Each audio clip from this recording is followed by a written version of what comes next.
천둥의 아들들이라는 별명을 가진 야고보와 요한은 기질이 본래 그러했던 것일까요? 아니면 극성 어머니의 조기 교육 때문이었을까요?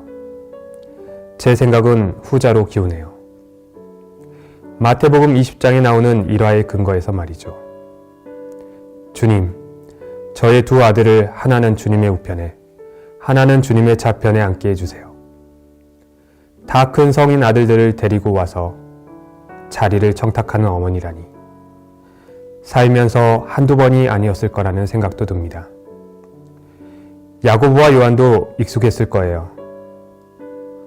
어머니의 생각과 자신들의 생각을 늘 동일시했을 거고요.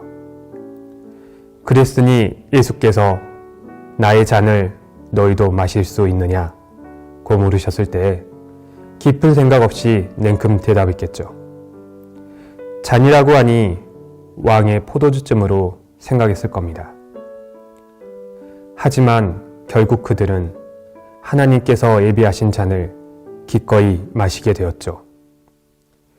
야고보는 복음을 전하다 순교자가 되었고, 요한은 사도 중 가장 마지막까지 남아 미래의 종말론적 소망을 기록하는 몫을 감당했으니까요. 그 모든 과정을 지켜보던 어머니 살로메는 어떤 심정이었을까요? 예수님의 사역을 물질적으로 도울 만큼 꽤나 부유했던 여인. 필시 살로메는 사는 동안 웬만한 동네 일에 입김을 발휘할 정도로 영향력이 있었을 거예요. 하여 마음먹은 대로 되는 일이 많았겠죠. 그런 기질의 살로메였다면 자신의 두 아들이 총구석에서 아버지의 업을 이어받아 일생을 보내야 하는 것이 속상했을 법도 같습니다. 어쩌면 두 아들이 그물을 팽개치고 예수님을 따르겠다고 했을 때 옳거니 싶었을지도 몰라요. 예수님과 한 동네 사람이었던 살로메는 예수님이 성장하는 과정에서 카리스마 넘치는 지도자로 부상할 잠재력을 보았을 테니까요.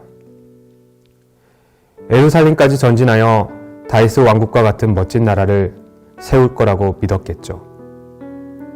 그러니 조급한 마음에 그 나라에서 아들들의 자리를 미리 확보하려고 했던 것 아니겠어요? 하지만 예수님의 나라는 세상의 영토와 조직을 가지는 그런 나라가 아니었잖아요. 이후 벌어진 일련의 일들을 지켜보면서도 살로메가 계속 초대교회 공동체를 떠나지 않은 것은 어떻게 설명해야 할까요? 아마도 살로메에게 돌이킴의 순간이 있었을 거예요. 예수께서 선포하신 하나님의 나라가 관계적 혁명을 요청한다는 것, 세상 권력과 부의 위계는 그 나라에서 무의미하다는 것, 모두가 하나님의 자녀요, 서로에게 형제 자매가 되는 사랑의 공동체라는 것, 그걸 깨달았기에 예수님의 무덤까지 갈 수 있었던 것이 아닐까요? 우리도 주님을 따른다고 하면서 행여 오해하고 있는 것이 있는지, 우리의 탐욕으로 주님의 뜻을 왜곡하고 있는 것은 아닌지, 아기 예수님을 기다리는 이 절기에 다시 기도하며 성찰해 봅니다. 이 땅에 하나님 나라의 통치 질서를 말하고 사셨던 주님, 그 나라가 위기적 자리 다툼이 아닌 관계적 사랑의 공동체임을 깨닫게 하소서. 예수님의 이름으로 기도합니다. 아멘.